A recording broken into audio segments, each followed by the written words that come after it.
정말 믿을 수 없는 소식입니다. Union in financial stabilization and in making its reforms. 미국의 회의장, 유명 정치인의 발언에 그 자리에 있던 사람들이 경악을 금치 못했다고 합니다. 절대 있을 수 없는 일이라며 반발이 심했다고 하죠. 하지만 이후 한 영상을 틀자마자 모두들 박수를 치며 그의 발언을 지지하기 시작했다고 하는데요. 심지어 트럼프마저 곧바로 긴급 검토에 들어갔다고 합니다. 대체 무슨 일이 있었던 걸까요?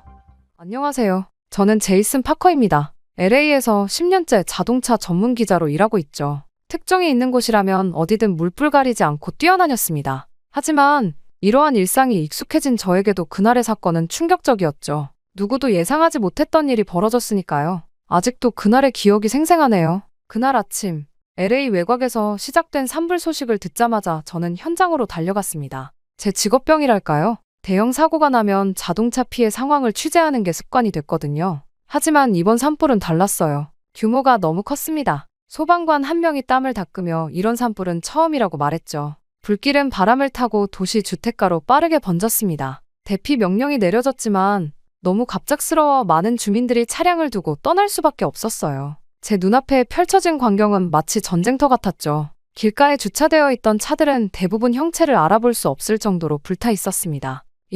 이게 정말 입에서 나오려던 말이 목구멍에 걸려 나오지 않았어요. 10년간 수많은 사고 현장을 다녔지만 이런 참혹한 광경은 처음이었습니다. 카메라를 들고 주변을 촬영하며 믿을 수 없다고 중얼거렸어요. 금속 프레임까지 녹아내린 차량들 사이로 걸어가는데 그때 갑자기 이상한 것이 눈에 들어왔습니다. 불에 탄 차들 사이에 멀쩡히 서 있는 한 대의 차량이었죠. 눈을 몇 번이나 깜빡였습니다. 환상을 보는 건가 싶었어요. 이게 말이 돼. 저도 모르게 소리쳤습니다. 동행한 사진기자가 손가락으로 가리켰습니다. 가까이 다가가 보니 주변 차량들은 모두 불에 타 형체도 알아볼 수 없는데 그 차만 마치 불길을 피해간 듯 멀쩡했어요. 약간의 그을음만 묻어있을 뿐 창문도 타이어도 온전했습니다. 심장이 빠르게 뛰기 시작했죠. 가슴이 두근거리는 느낌이 들었습니다. 이건 불가능한 일이에요. 놀라움의 목소리가 떨렸어요. 현장에 있던 소방관도 의아한 표정이었죠. 차량을 자세히 살펴보니 한국 자동차 브랜드인 현대자동차였어요. 차종은 중형 SUV로 국내에서도 인기 있는 모델이었죠. 머리가 어지러울 정도로 혼란스러웠습니다. 현실감이 없었죠. 소방 당국 관계자가 주인분이 무슨 조치를 취했는지 물었습니다. 하지만 모두가 고개를 저었죠. 주변 차량들은 모두 녹아내렸는데 이 차만 살아남았다는 건 설명이 안 됐습니다. 도대체 어떻게? 말을 끝맺지 못하고 두 손으로 머리를 감쌌어요. 전문가를 자처하는 저 또한 이해할 수 없는 상황이었어요. 저는 조심히 손을 뻗어 차체를 만져봤습니다. 약간 뜨거웠지만 내부는 멀쩡했죠. 심지어 대시보드 위에 놓여있던 플라스틱 음료수 병도 녹지 않았습니다. 있을 수 없는 일입니다. 저의 목소리가 떨렸어요. 소방 당국 조사관 또한 이 사실을 메모하며 정말 기적 같다고 말했어요. 저는 즉시 카메라를 꺼내 여러 각도에서 사진을 찍었습니다. 이런 경우는 제 10년 기자 생활에서도 처음이었죠. 손가락이 떨려 카메라 셔터를 누르는 것도 쉽지 않았습니다. 저는 곧바로 차량 번호를 확인하고 메모했습니다. 주변에 더 살아남은 차량이 있는지 확인했지만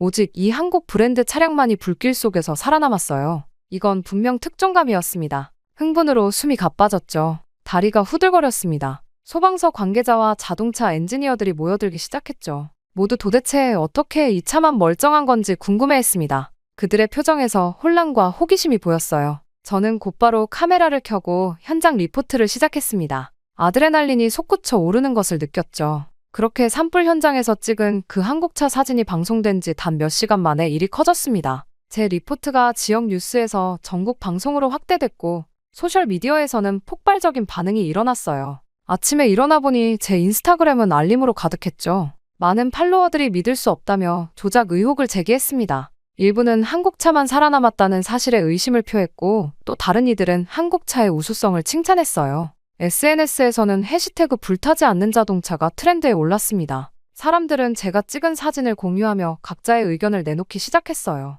논쟁이 격렬해졌죠. 단순한 우연이라는 주장과 한국 기술력의 증거라는 의견, 그리고 조작됐다는 음모론까지 다양했습니다. 뉴스룸으로 돌아와 동료들과 이야기를 나누는데 상사가 급하게 불렀습니다. 제 리포트가 폭발적인 반응을 얻고 있으니 이를 더 깊이 파고들어야 한다고 지시했어요. 저는 흥분된 마음으로 고개를 끄덕였습니다. 이런 관심은 기자로서 꿈꿔왔던 순간이었어요. 화재 현장으로 다시 돌아갔죠.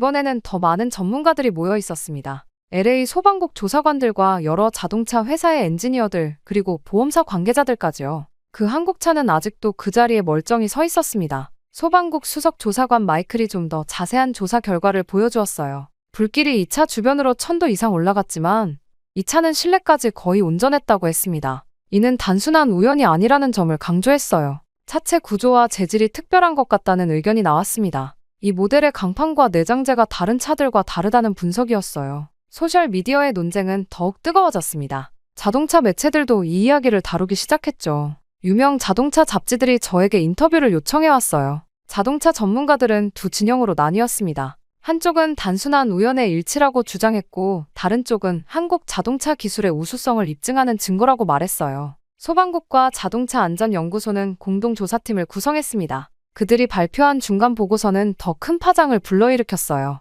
해당 차량이 화재 시험에서 어떤 차량보다 뛰어난 내화성을 보여주었다는 내용이었습니다. 그 한국차의 소유주도 찾았어요. 놀랍게도 평범한 가정주부였습니다. 광고에서 안전하다고 해서 구매했다는 그녀의 인터뷰가 다시 한번 화제가 됐죠. 이 모든 관심 속에서 저는 더 깊은 취재를 계획했습니다. 한국차가 정말 특별한 건지 아니면 모든 게 우연의 일치인지 파헤쳐야 했어요. 이후 저는 오피스 책상에 앉아 산불생존 한국차 보도 이후의 반응을 지켜보고 있었습니다. 하루 만에 제 인생이 뒤바뀐 기분이었어요. 지역 방송사의 평범한 자동차 전문 기자였던 제이슨 파커가 전국적으로 알려진 인물이 됐으니까요. 전화는 쉴 새 없이 울렸고 이메일 받은 편지함은 인터뷰 요청으로 넘쳐났습니다. 이게 말이 되나? 혼자 중얼거리며 모니터를 보고 있었죠. 제가 보도한 한국차 이야기가 이제는 주요 뉴스 채널에서도 다루어지고 있었어요. CNN과 FOX 뉴스에서는 전문가 패널을 초청해 토론을 벌이고 있었습니다. 한 패널은 미국의 자동차 제조사들이 배워야 할 점이 있다 고 말했고, 다른 패널은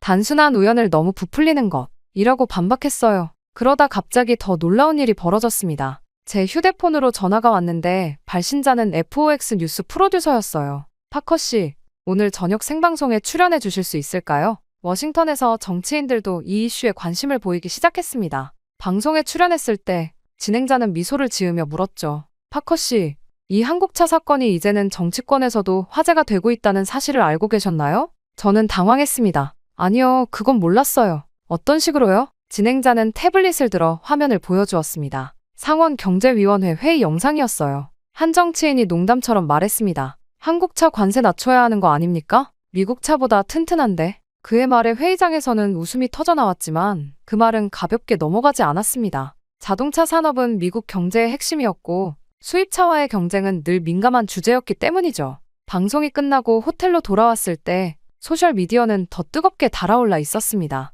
다음 날 아침 더 믿기 힘든 일이 벌어졌어요. 트럼프 전 대통령이 한 인터뷰에서 한국 자동차에 대해 언급했다는 뉴스가 나왔습니다. 한국차 기술 인정할 수밖에 없군. 이라는 그의 발언은 모든 뉴스 헤드라인을 장식했죠. 이 한 문장으로 논쟁은 완전히 새로운 차원으로 넘어갔습니다. 트럼프의 언급 후 보수와 진보 진영 모두에서 이 사건을 정치적으로 해석하기 시작했어요. 한 진영에서는 미국 자동차 산업의 부활을 위해 한국의 기술을 배워야 한다 고 주장했고, 다른 진영에서는 미국 제조업을 폄하하는 발언이라며 반발했습니다. 제 휴대폰은 멈추지 않고 울렸어요. CNN, MSNBC, FOX 뉴스 모두에서 인터뷰 요청이 쏟아졌죠. 저는 정치적 논쟁에 휘말리고 싶지 않았습니다. 그저 자동차 전문가로서 사실만을 전달하고 싶었어요. 한편 자동차 업계에서도 반응이 뜨거웠습니다. 미국 자동차 회사들은 공식적으로는 침묵했지만 내부적으로는 한국차의 내구성에 대한 분석이 시작됐다고 해요. 자동차 전문가들 사이에서도 의견이 갈렸습니다. 단순한 우연이 아니다. 한국차의 강판과 내구성이 확실히 다르다. 미국 차보다 강하다니 인정할 수 없어. 미국 자동차 엔지니어 협회는 성명을 발표했어요. 모든 자동차는 동일한 안전 기준을 통과한다. 한 번의 사례로 전체를 판단할 수 없다. 하지만 소비자들은 이미 관심을 보이기 시작했습니다. 한국차 딜러십의 문에 전화가 급증했다는 소식이 들려왔어요. LA로 돌아가는 비행기 안에서 옆자리 승객이 저를 알아봤습니다. 당신이 그 불타지 않는 한국차 이야기를 보도한 기자죠? 그는 잠시 망설이다가 물었어요. 솔직히 말해보세요. 정말 특별한 건가요?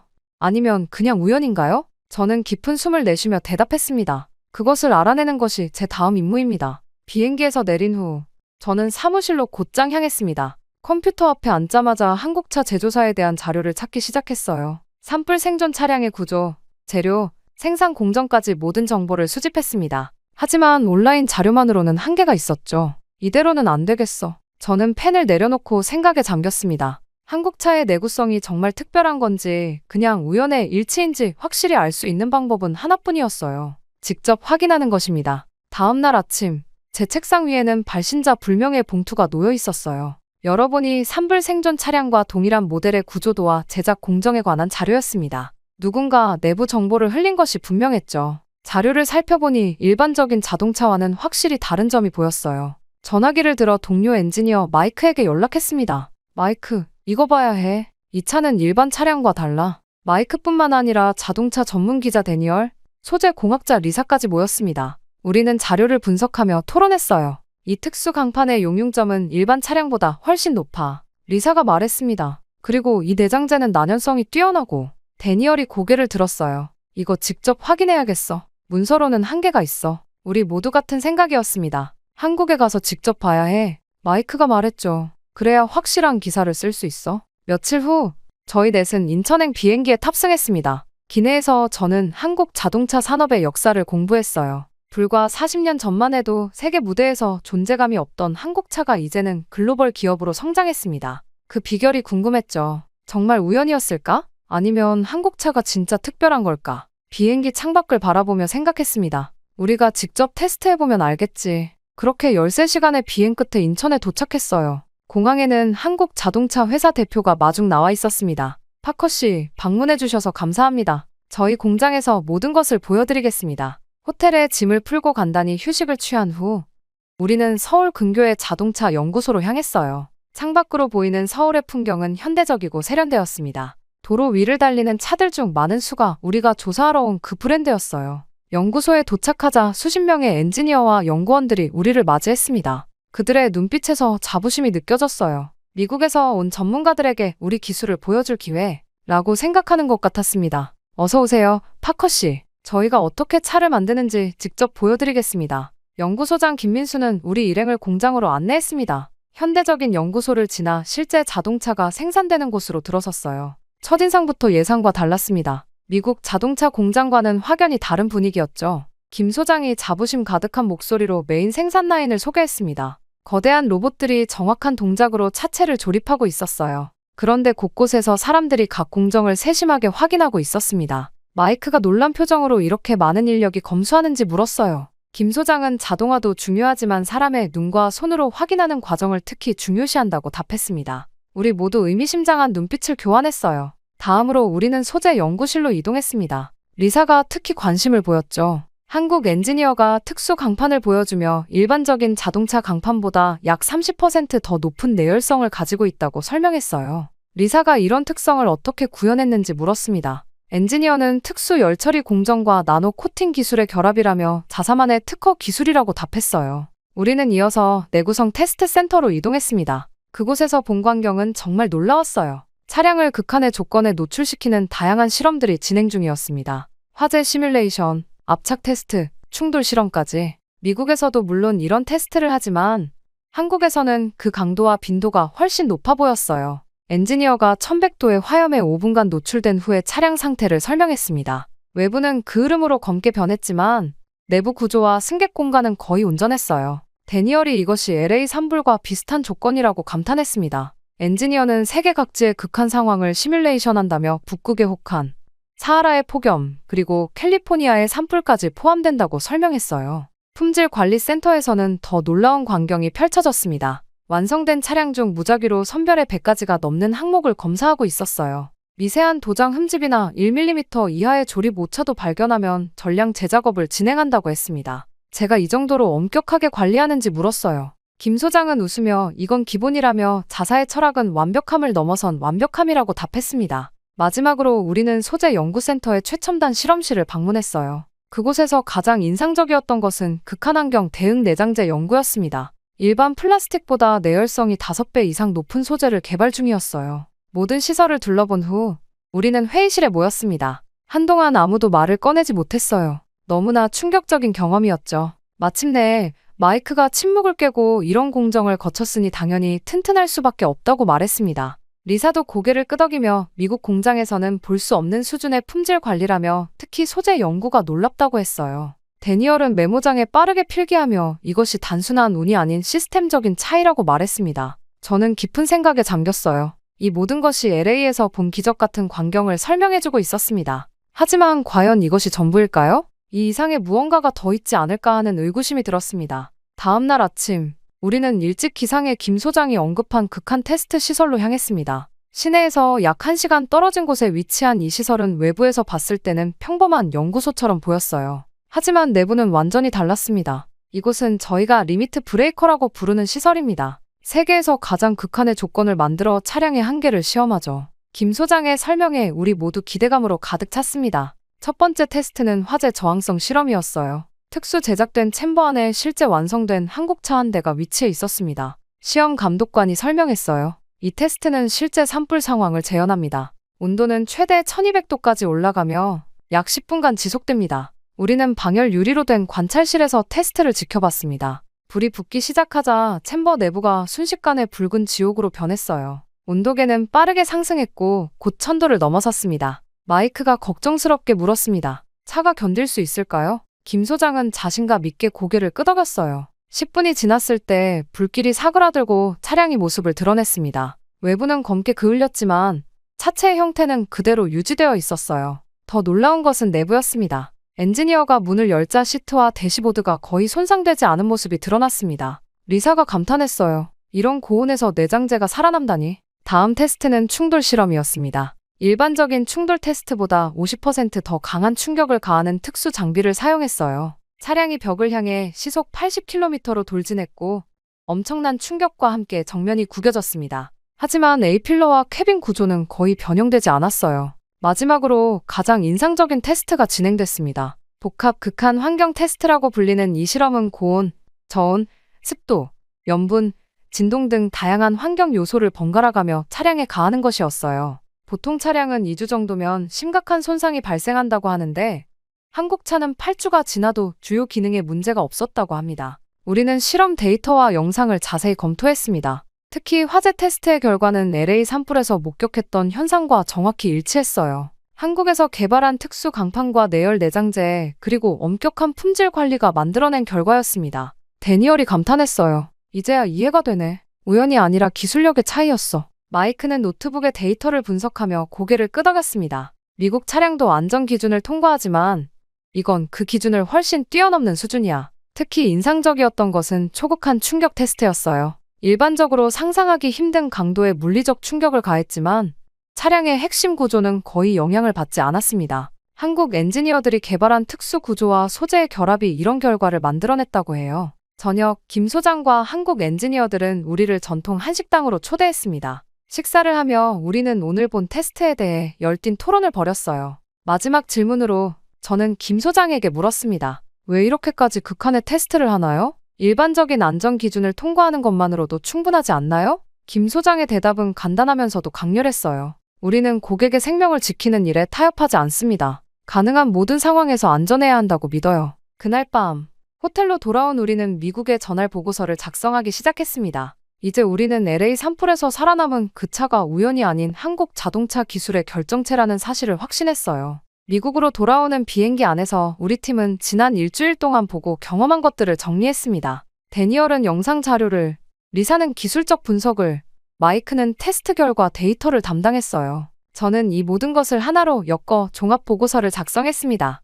LA에 도착하자마자 저는 방송국으로 직행했습니다. 편집장 브라이언이 사무실에서 기다리고 있었어요. 파커, 어떻게 됐어? 한국에서 뭘 발견했지? 편집장에게 영상과 자료를 보여주자 그의 눈이 커졌습니다. 이거 대단한데. 특집 방송으로 내보내자. 이틀 후 저희 탐사 보고서가 전국 방송으로 나갔어요. 한국차는 단순한 행운이 아니라 기술력의 결과다. 이 문장으로 시작된 보도는 한국에서 직접 본 테스트 장면과 기술적 분석을 포함했습니다. 방송이 나간 직후부터 반응이 쏟아졌어요. 소셜미디어에서는 해시태그 한국차 기술력이 트렌드에 올랐고 자동차 관련 포럼들은 활발한 토론으로 가득 찼습니다. 한 소비자가 댓글을 남겼어요. 이제 한국차 타야겠어. 안전이 최우선이니까. 다른 이는 내 가족을 위한 다음 차는 한국차로 결정했다. 라고 했습니다. 방송 후 일주일 동안 저는 다양한 매체의 인터뷰 요청을 받았어요. CNN, FOX 뉴스, 그리고 주요 자동차 매체들까지. 저는 모든 인터뷰에서 한국에서 직접 본 것들을 객관적으로 전달하려 노력했습니다.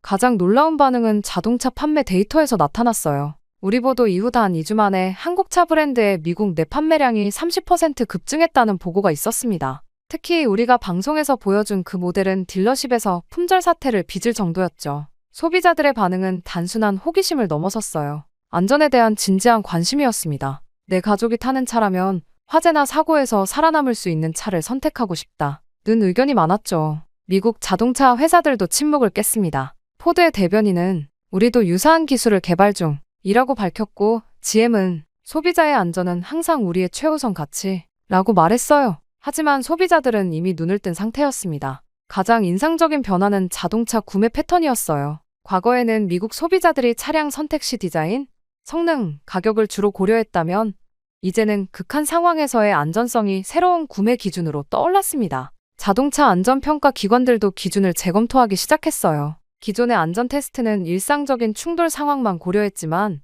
이제는 산불이나 홍수 같은 극한 상황도 평가 항목에 포함해야 한다. 는 목소리가 커졌습니다. 저는 이 모든 변화를 지켜보며 뿌듯함을 느꼈어요. 단순한 뉴스 보도를 넘어 미국 자동차 산업과 소비자들의 인식을 바꾸는 계기가 된 것 같았습니다. 그러던 어느 날 한국차 미국 지사에서 전화가 왔어요. 파커 씨, 저희 본사에서 특별한 제안이 있습니다. 저희 기술력을 더 널리 알리는 데 도움을 주실 수 있을까요? 저는 잠시 고민했습니다. 기자로서의 중립성을 지키는 것은 중요했지만 동시에 진실을 더 많은 사람들에게 알리는 것도 제 임무였어요. 그리고 이것은 단순한 광고나 홍보가 아닌 실제로 제가 직접 확인한 기술적 사실이었습니다. 이후 한국차 미국 지사의 제안은 놀라웠습니다. 그들은 저에게 글로벌 안전 캠페인의 자문위원으로 참여해달라고 요청했어요. 객관적인 기자의 시각으로 그들의 기술을 세계에 알리는 역할이었습니다. 많은 고민 끝에 저는 제 본업을 유지하면서 제한적으로 참여하기로 했어요. 그로부터 6개월, 전 세계 자동차 시장에는 큰 변화가 일어났습니다. 저희 보도를 시작으로 유럽, 아시아, 호주 등 여러 국가의 미디어에서도 한국차의 내구성을 집중 조명했어요. 특히 유럽 자동차 안전평가 기관이 실시한 극한 환경 테스트에서 한국차가 최고 등급을 받았다는 뉴스가 화제가 됐습니다. 판매량 변화는 더욱 극적이었어요. 미국에서만 전년 대비 45% 증가했고, 유럽에서는 60%, 호주에서는 무려 70%까지 판매가 늘었습니다. 한국차 공장들은 24시간 풀가동해도 수요를 맞추기 어려울 정도였어요. 흥미로운 것은 소비자 인식의 변화였습니다. 예전에는 가성비 좋은 대안으로 여겨졌던 한국차가 이제는 최고의 안전성과 기술력을 갖춘 선도적 브랜드로 자리매김했어요. 소비자 조사에서 다음 차로 어떤 브랜드를 고려하십니까? 라는 질문에 한국 브랜드가 1위를 차지했습니다. 자동차 전문가 컨퍼런스에 참석했을 때 한 업계 원로가 말했어요. 이제 한국차는 선택이 아니라 필수다. 그들이 만든 새로운 안전 기준은 산업 전체의 방향을 바꾸고 있다.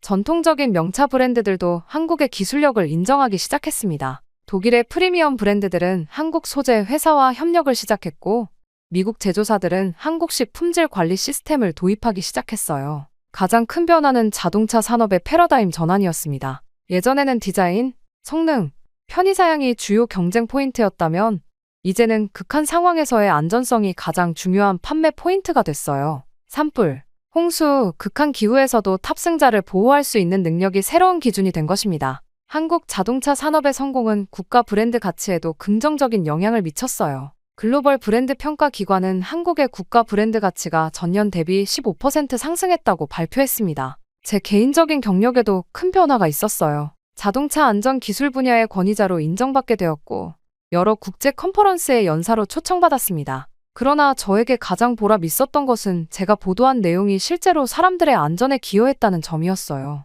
LA 산불로부터 1년이 지난 날, 저는 그 한국차의 소유주였던 가정주부를 다시 만났습니다. 그녀는 이제 동네 사람들 사이에서 유명 인사가 되어 있었어요. 덕분에 우리 가족 모두 한국차로 바꿨어요. 이웃들도 대부분 한국차를 선택했고요. 돌아보면 그 작은 우연이 저희 인생과 전 세계 자동차 산업을 바꿔놓은 계기가 되었습니다. 한 대의 차가 불길 속에서 살아남은 사건이 글로벌 산업의 판도를 뒤바꾼 것이죠. 이제 저는 매년 한국을 방문해 신기술 개발 현장을 취재합니다. 한국 엔지니어들은 더 이상 단순히 따라가는 입장이 아니라 업계를 선도하는 혁신가로 인정받고 있어요. 그들의 다음 목표는 100% 탄소 중립 생산과 완전 재활용 가능한 차량 개발이라고 합니다. 자동차 역사상 가장 극적인 위상 변화를 목격한 저로서는 앞으로 어떤 혁신이 이어질지 무척 기대가 됩니다. 한 가지 확실한 것은 이제 세계인들이 이제 한국차는 선택이 아니라 필수다 라고 말하게 되었다는 사실입니다. 이 모든 여정을 돌이켜보면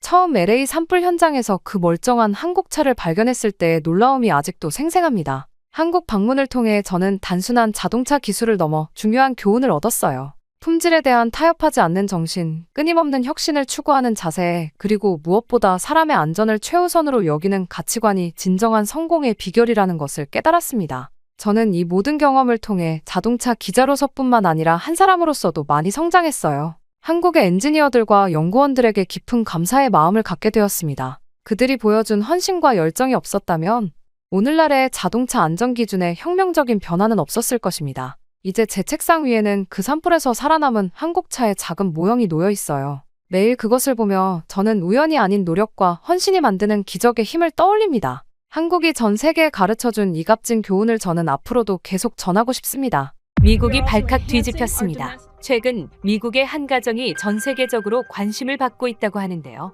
그들이 겪은 충격적인 사건에 많은 이들이 경악을 금치 못했다고 합니다. 놀라운 건 그 중심에 한국이 있다는 점이죠. 심지어 미국의 한 교수는 한국의 시스템은 이제 미국에 꼭 필요하다라고 말했을 정도라고 합니다. 대체 무슨 일이 있었던 걸까요? 안녕하세요. 저는 리사입니다. 미국에서 아들 노아를 혼자 키우는 싱글맘이죠.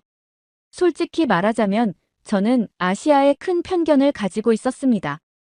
특히 한국에 대해서 말이죠. 저는 항상 속으로 아시아 사람들을 볼 때마다 불편함을 느꼈습니다.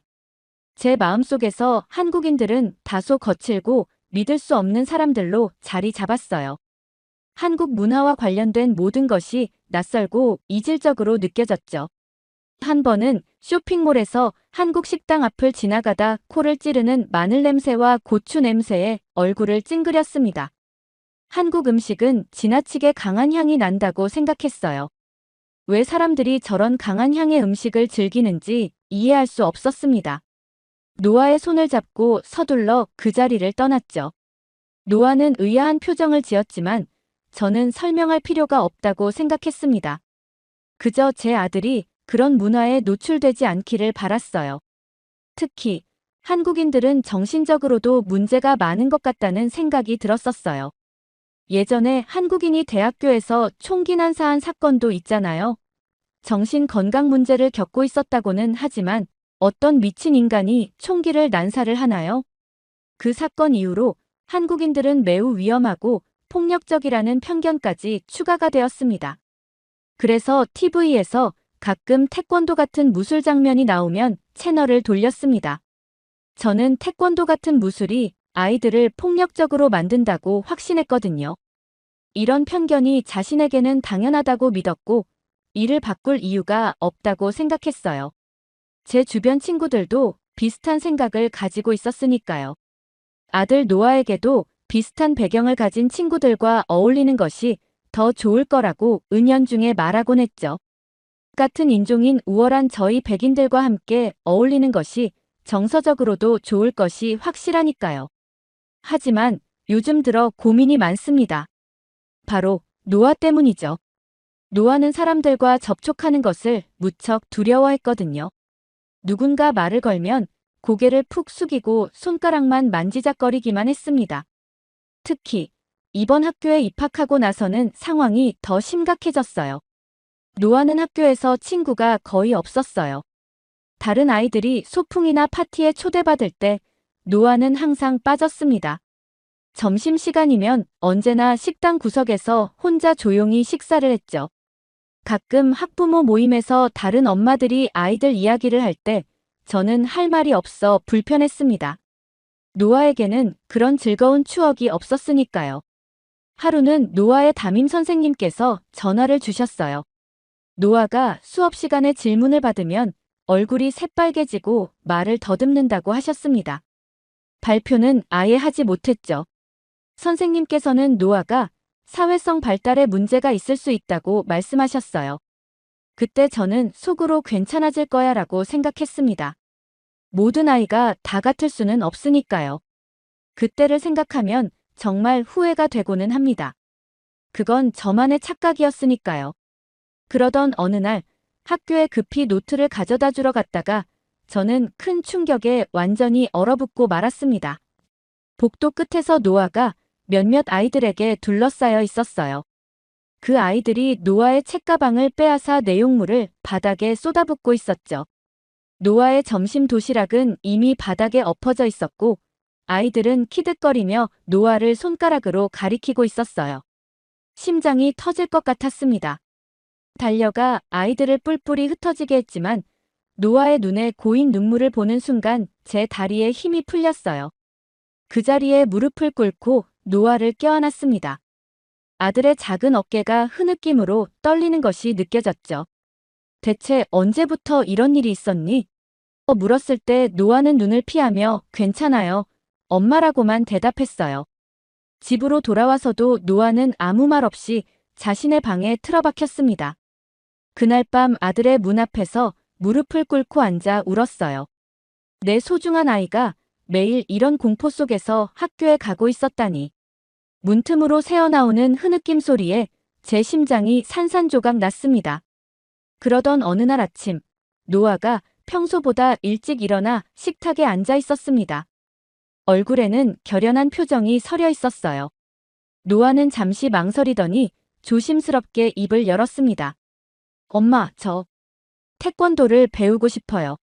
순간 귀를 의심했습니다. 태권도라니. 내 아들이.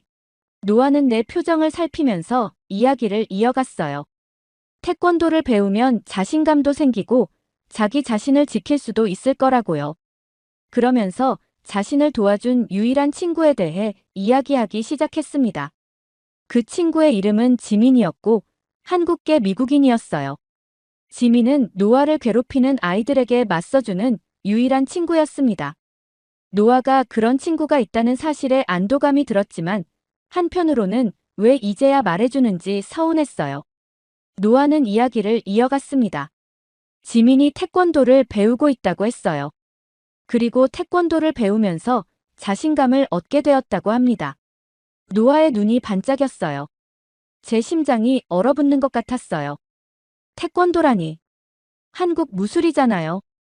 제가 가장 불편하게 생각하던 문화권의 것이었습니다. 게다가 학교에서도 이렇게 괴롭힘을 당하고 있는데 그런 위험하고 난폭한 아이들 사이에서 어떻게 제 아들이 버텨낼 수가 있겠어요? 순간적으로 화가 치밀어 올랐어요. 안 돼. 그건 절대 안 된다. 저는 단칼에 거절했습니다. 제 머릿속에는 뉴스에서 봤던 과격한 시위 장면이 떠올랐어요. 격렬하게 소리치는 한국인들의 모습, 그리고 그들의 예측할 수 없는 행동들이 저를 두렵게 했습니다. 그런 사람들에게 내 아이를 맡긴다니 상상만 해도 끔찍했습니다. 노아의 얼굴에 실망감이 스쳐 지나갔지만 그때는 아이의 마음보다 제 편견이 더 컸죠. 제 머릿속에서 태권도는 여전히 폭력적인 무술이었고 한국 문화는 낯설고 불편한 것이었습니다. 노아가 태권도를 배우는 것은 상상조차 할 수 없는 일이었어요.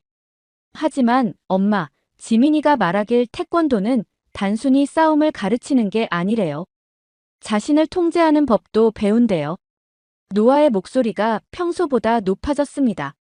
이렇게 제게 자기 생각을 말하는 경우가 거의 없었는데 말이죠. 그만큼 태권도를 배우고 싶다는 마음이 간절했나 봅니다. 하지만 저는 여전히 고개를 가로저었어요. 노아는 포기하지 않고 계속해서 태권도를 배우고 싶다는 이야기를 했습니다. 하지만 저는 같은 대답을 했어요. 안 된다고요. 하지만 노아의 끈질김은 계속되었습니다. 아들의 거듭된 부탁에도 저는 여전히 태권도를 배우는 것을 허락할 생각이 없었어요. 한국인들에 대한 불신, 그들의 문화에 대한 거부감이 너무 컸기 때문이었죠. 그러던 어느 날 놀라운 일이 벌어졌어요. 노아가 학교에서 돌아와 제 눈을 똑바로 쳐다보며 말했습니다. 저 정말로 태권도를 배우고 싶어요. 노아의 목소리에는 평소에 없던 단호함이 담겨 있었어요. 그는 자신을 괴롭히던 아이들 앞에서도 가만히 있던 아이였습니다. 하지만 태권도에 대한 제 반대 앞에서는 예전과 달리 강한 태도를 보였어요. 처음으로 아들의 눈빛에서 간절함을 보았습니다. 한 번만 태권도장에 가보면 안 될까요? 결국 저는 노아의 간절한 요청에 저는 마지못해 태권도장을 방문하기로 했습니다. 하지만 제 마음속에는 여전히 불신이 가득했어요. 태권도장에 도착하니 예상과 달리 쇼핑몰 내에 위치해 있었습니다. 유리문을 열고 들어서는 순간 차렷, 경례 라는 구령과 함께 일제히 인사하는 소리가 들렸어요. 감사합니다. 저는 그 자리에 멈춰 서서 눈앞의 광경을 바라보았습니다. 오래되고 허름할 것이라는 생각과 달리 내부는 깔끔했고 질서가 잡혀 있었어요. 바닥은 푹신한 매트로 덮여 있었고 벽에는 한글로 쓰인 태권도 정신이 걸려 있었습니다. 예상했던 어둡고 위협적인 분위기가 아니라 밝고 활기찬 공간이었어요. 안녕하세요. 한 여자 수련생이 정중히 인사했습니다. 아이들은 하얀 도복을 입고 띠 색깔별로 줄지어 차분하게 훈련을 받고 있었으며 사범에게 정중하게 인사하는 모습이 보였어요. 동작 하나하나에 집중하는 아이들의 표정은 진지했고 작은 성취에 서로 격려하는 모습도 눈에 띄었습니다. 김 사범님은 띠가 태권도의 단계를 나타낸다고 설명했어요. 흰 띠부터 시작해서 검은 띠까지요. 아이들의 발차기 동작에는 저항이나 공격성이 보이지 않았어요. 오히려 집중력과 규율이 느껴졌습니다. 하지만 저는 여전히 태권도 자체에 대한 의심을 거두지 못했어요. 그때 한 남자가 다가왔습니다. 자신을 태권도장 사범 김성훈이라고 소개했어요. 친절하게 맞이했지만 저는 그를 경계하는 눈빛으로 바라보았습니다. 태권도는 단순한 싸움 기술이 아닙니다. 마음과 정신을 수양하는 과정이죠. 태는 발, 권은 손, 도는 정신적인 길을 의미합니다. 아이들은 여기서 예의, 염치, 인내, 극기, 백절불굴의 정신을 배웁니다. 김사범의 말에도 저는 별다른 감흥을 느끼지 못했어요.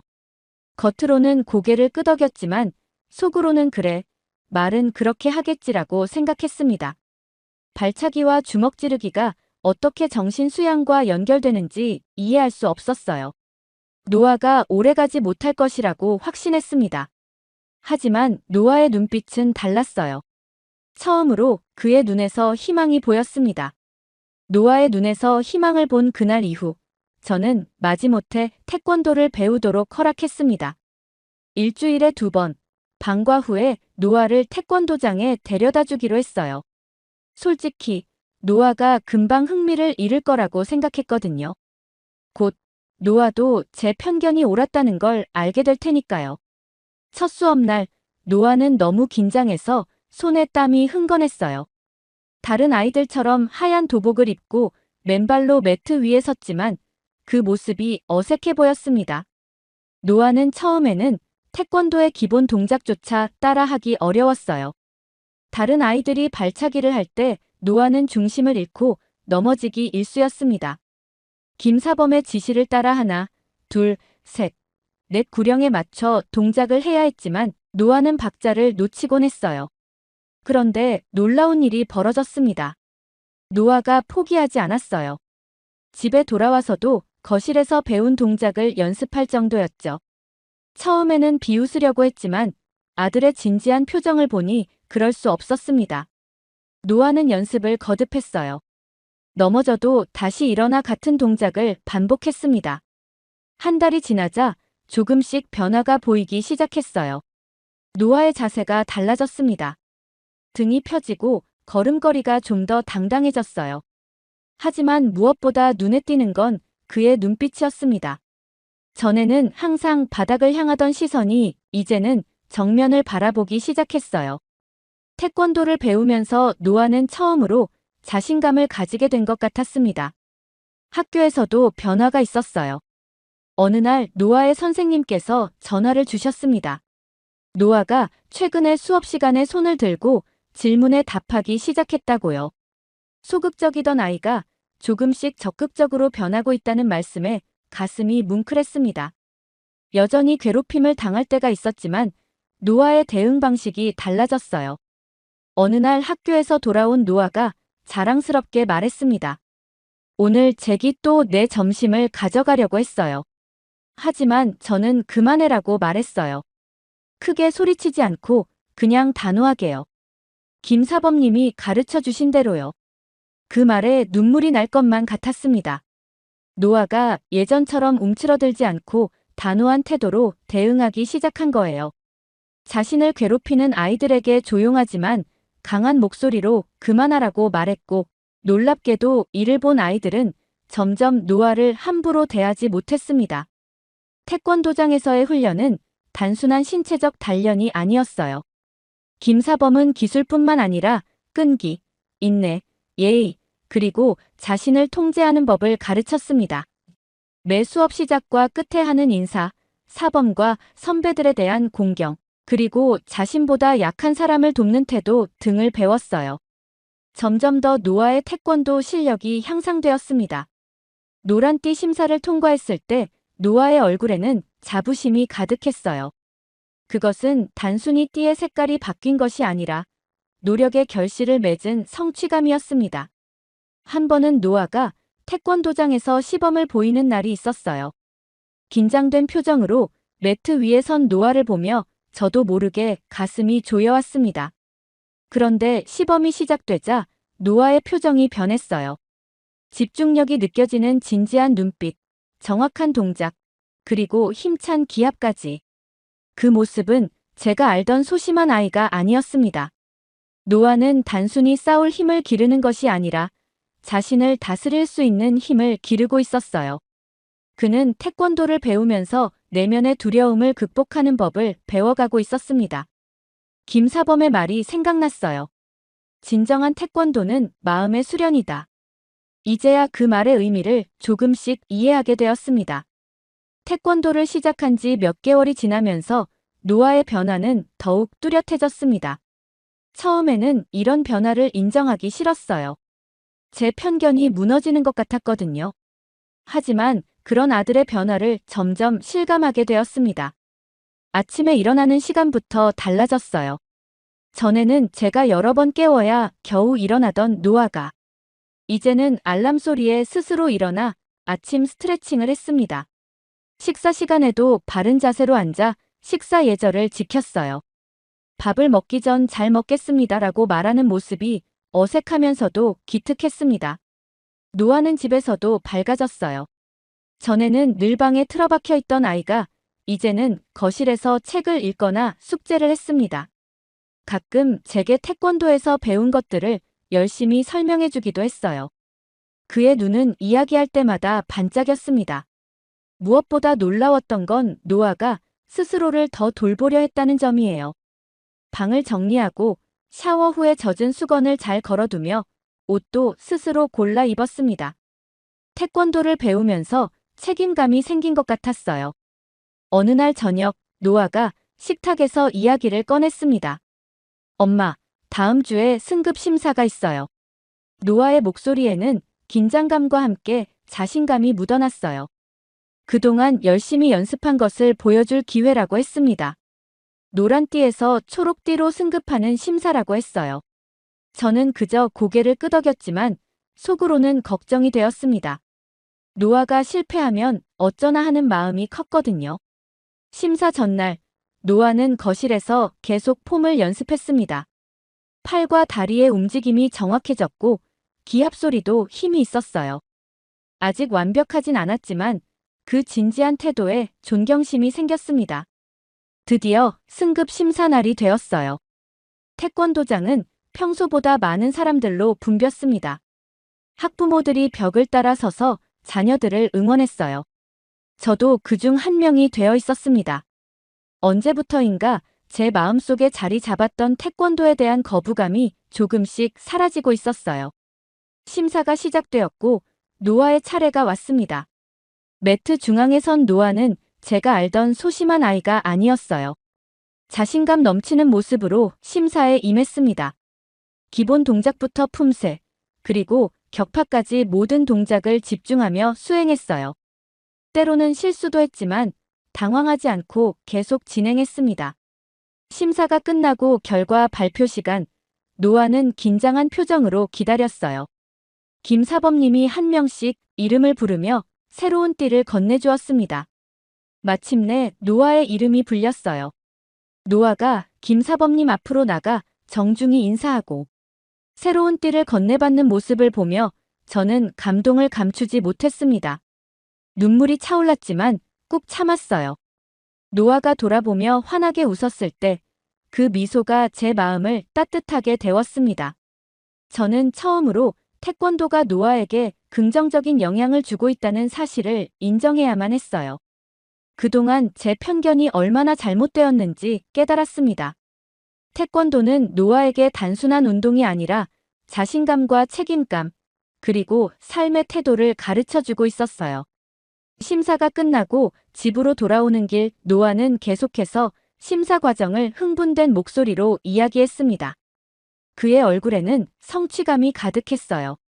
저는 고개를 끄덕이며 들었지만 속으로는 많은 생각이 교차했습니다. 제 마음속에 한국과 한국 문화에 대한 편견이 조금씩 허물어지고 있었어요. 심사를 마치고 집으로 돌아온 후 저는 오랫동안 생각에 잠겼습니다. 제 마음속에서 변화가 일어나고 있었어요. 태권도를 통해 강해진 것은 노아뿐만이 아니었습니다. 저 역시 변하고 있었어요. 그동안 굳게 믿었던 제 편견이 틀렸다는 것을 조금씩 깨닫기 시작했습니다. 다음 날 노아가 학교에 간 후 저는 컴퓨터 앞에 앉아 태권도에 대해 검색하기 시작했어요. 그동안 알려고 하지 않았던 것들이 저를 기다리고 있었습니다. 태권도의 역사, 철학, 그리고 그것이 가르치는 가치들. 검색할수록 제 무지함이 부끄러워졌어요. 태권도가 단순한 무술이 아니라 사람의 태도와 정신력을 변화시키는 수련 과정이라는 것을 알게 되었습니다. 태권도는 신체적인 기술뿐만 아니라 정신적인 성숙을 강조했어요. 예의, 염치, 인내, 극기, 백절불굴의 정신이 태권도의 핵심 가치라는 것을 이해하게 되었습니다. 한국어로 쓰인 글들을 번역해 읽으면서 그 문화에 담긴 깊이에 놀랐어요. 그동안 제가 무시했던 한국 문화가 이렇게 풍부한 철학과 지혜를 담고 있다니 제 자신이 너무 편협했다는 생각이 들었습니다. 그날 이후로 태권도장에 노아를 데려다 줄 때마다 전보다 더 주의 깊게 관찰했어요. 아이들이 인사하는 방식, 서로를 존중하는 태도, 실수해도 다시 일어나 도전하는 모습들. 그것들이 모두 태권도의 가르침이었습니다. 한 번은 수업이 끝난 후 김사범님과 대화할 기회가 있었어요. 그동안 거리를 두었던 제가 먼저 다가가 노아의 발전에 대해 감사를 표했습니다. 김사범님은 미소 지으며 노아의 노력을 칭찬해 주셨어요. 태권도는 몸으로 하는 것이 아니라 마음으로 하는 것입니다. 노아 군은 그것을 이해하고 있어요. 그 말에 깊은 울림을 느꼈습니다. 제가 그동안 얼마나 표면적으로만 판단했는지 깨달았어요. 태권도장의 다른 학부모들과도 조금씩 이야기를 나누기 시작했습니다. 그들 중에는 한국계 미국인 가족들도 있었어요. 처음에는 어색했지만 이야기를 나눌수록 그들도 저와 다르지 않다는 것을 느꼈습니다. 아이에 대한 걱정, 희망, 그리고 사랑. 우리는 같은 마음을 가진 부모였어요. 지민의 어머니인 박 여사와 특히 가까워졌습니다. 그녀는 제 질문에 친절하게 대답해 주었고 한국 문화에 대해 많은 것을 알려주었어요. 어느 날 그녀가 저를 한국 식당에 초대했습니다. 예전 같았으면 거절했겠지만 이번에는 기꺼이 수락했어요. 식당에서 처음으로 제대로 된 한국 음식을 맛보았습니다. 처음에는 낯선 향신료와 맛이 어색했지만 한 입 두 입 먹다 보니 그 풍미가 좋아지기 시작했어요. 박 여사는 각 음식의 의미와 먹는 방법을 가르쳐 주었고 저는 새로운 문화를 배우는 즐거움을 느꼈습니다. 한국 문화에 대한 선입견도 점차 사라졌어요. 태권도를 가르치는 사범과 학부모들을 만나면서 제가 가졌던 불신이 무너졌습니다. 그들은 제가 상상했던 것처럼 위험하거나 이상한 사람들이 아니었어요. 오히려 따뜻하고 배려심 깊은 사람들이었습니다. 어느 날 노아의 수업을 지켜보다가 문득 깨달았어요. 태권도가 단순한 싸움 기술이 아니라 마음의 평정과 자기 절제를 기르는 수양 과정이라는 것을요. 아이들이 명상하는 시간, 서로 존중하며 인사하는 모습, 그리고 실수를 인정하고 다시 도전하는 태도. 이 모든 것이 태권도의 본질이었습니다. 그리고 가장 큰 변화는 제 자신의 마음속에서 일어났어요. 이제 저는 다른 문화를 무시하거나 두려워하는 대신 배우고 이해하려고 노력했습니다. 제 편견이 얼마나 무지에서 비롯된 것인지 깨달았어요. 노아를 통해 제가 성장하고 있었습니다. 노아를 통해 제가 성장하고 있었습니다. 이제 저는 제 마음속에 가득 차 있던 편견의 무게를 내려놓고 더 가벼운 마음으로 세상을 바라보기 시작했어요. 그리고 그런 변화는 노아와 저의 관계에도 큰 영향을 미쳤습니다. 노아는 태권도를 시작한 지 1년이 지난 지금 더 이상 예전처럼 두려움에 떨지 않았어요. 처음 태권도장에 갔을 때의 소심하고 위축된 모습은 온데간데 없이 사라졌습니다. 그는 이제 파란 띠를 하고 있었고 도장에서도 후배들을 가르치는 역할을 맡게 되었어요. 가장 큰 변화는 노아가 자신의 감정을 표현할 수 있게 되었다는 점이었습니다. 전에는 속상한 일이 있어도 혼자 사귀고 기쁜 일이 있어도 조용히 넘기던 아이였어요. 하지만 이제는 학교에서 있었던 일, 친구들과의 관계, 자신의 고민까지 저에게 이야기하게 되었습니다. 작은 일상의 대화가 우리 사이에 더 깊은 유대감을 만들어냈어요. 무엇보다 노아는 스스로를 지키는 방법을 배웠습니다. 태권도에서 배운 것은 단순히 신체적인 방어 기술만이 아니었어요.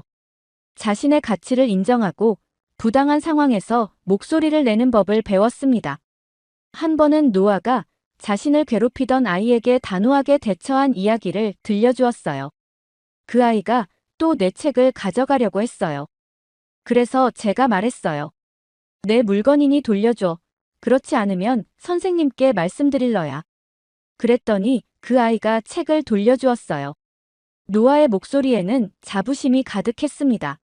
폭력이나 큰 소리가 아닌 자신의 권리를 지키기 위한 평화로운 방식으로 문제를 해결한 거예요. 학교에서도 이제는 노아가 자신감 있는 태도로 생활하며 괴롭힘을 당하지 않게 되었습니다. 선생님들도 노아의 변화를 눈여겨보셨어요. 수업 시간에 적극적으로 참여하고 발표도 자신 있게 하는 모습으로 바뀌었다고 했습니다. 심지어 반장 선거에 출마할 계획이라고 하더군요. 예전에 노아라면 상상도 할 수 없었던 일이었습니다. 리사인 저는 아들의 변화가 놀랍고도 감사했어요. 처음에는 그저 한국 문화에 대한 편견 때문에 반대했던 태권도가 노아의 인생을 이렇게 바꿔놓을 줄 누가 알았을까요? 저는 태권도를 배우겠다고 했던 아들의 결정을 처음으로 진심으로 존중하게 되었습니다. 어느 주말, 저는 노아에게 특별한 제안을 했어요. 엄마도 태권도를 배워볼까 생각 중인데 어떻게 생각해? 노아의 눈이 크게 빛났습니다.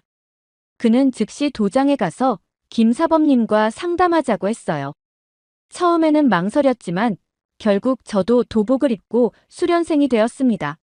비록 가장 기초적인 동작부터 시작했지만 노아가 옆에서 열심히 도와주었어요. 이제는 아들이 제 스승이 되었습니다. 과거의 편견과 오해를 깨고 새로운 시각을 가지게 된 저는 노아와 함께 새로운 시작을 맞이했습니다. 우리 집 거실은 이제 함께 태권도 품새를 연습하는 공간이 되었어요. 때로는 웃고 때로는 진지하게 연습하며 우리는 더 가까워졌습니다. 태권도를 통해 두려움을 극복한 노아, 그리고 그런 아들을 보며 변화한 저는 이제 과거의 자신을 돌아보며 더 넓은 세상을 받아들이기로 마음먹었습니다. 한국 문화에 대한 이해뿐만 아니라 다른 문화에 대해서도 열린 마음을 갖게 되었어요. 심지어 지민이네 가족과 함께 한국 문화축제에 참가하기도 했습니다. 태권도가 가르치는 것은 단순한 신체 기술이 아닌 강한 마음과 정신을 기르는 과정이었습니다. 그것은 노아에게도 저에게도 큰 가르침이었어요. 이제 우리는 함께 성장하며 서로에게 더 나은 사람이 되어주고 있습니다. 태권도가 바꾼 것은 단순히 노아의 자세나 자신감만이 아니라 우리 가족 전체의 삶이었습니다.